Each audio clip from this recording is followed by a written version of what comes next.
புத்தக கையலங்காரியே பசும் பொண்ணும் மணிந்த சிங்காரியே, புஸ்தக கையலங்காரியே பசும் பொண்ணும் மணிந்த சிங்காரியே, விட்ட கதை தன்னை பாடவே வந்து சித்தங்காளி புட்டு தாயேனி, விட்ட கதை தன்னை பாடவே வந்து சித்தங்காளி புட்டு தாயேனி. பூர்வீகமாவே நமக்கு இதான் தொழிலா?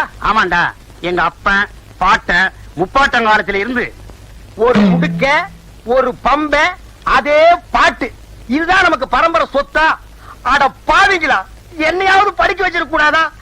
என்னையும் அரை வயித்து கஞ்சிக்கும் கால் வயித்து கஞ்சிக்கும் ஆலயம் வச்சுட்டீங்களே.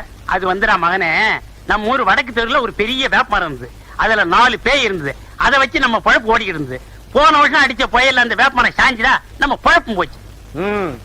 இப்ப நாடு இருக்கிற நிலைமையில ஒவ்வொரு குடும்பமும் பேட்டரியை நம்பி வாழணும். நம்ம குடும்பம் மட்டும் பேய நம்பி வாழுது. நல்ல குடும்பம் பா நம்ம குடும்பம். பொன்னம்பலம் எப்பா மாட்டிக்கிட்டான். இன்னைக்கு சோறு தின்றலாம். யாருக்கு பேய் பிடிச்சிருக்கு? பேய் பிடிக்கலீங்க, பின்ன சொரிசரங்க பிடிச்சிருக்கா? சும்மா இருக்கீங்களான்னு பாத்துட்டு போலான்னு வந்தேன். சும்மா இல்ல, உடுக்கையோட இருக்கும். டேய் இப்ப சொல்றேன், வைத்தியர் வீட்டுக்கு போனா நோயோட போகணும். எங்கள மாதிரி பூசாரி வீட்டுக்கு போனா பேயோட போகணும். நாங்க பேய் ஓட்டி ரொம்ப நாள் ஆச்சு. அப்பா இவனை ஓட்டுப்பா. புத்தக கையலங்காரியே பசும் பொண்ணும் மணிந்த சிங்காரியே, ஆமா புத்தக கையலங்காரியே பசும் பொண்ணும் மணி. Share chat.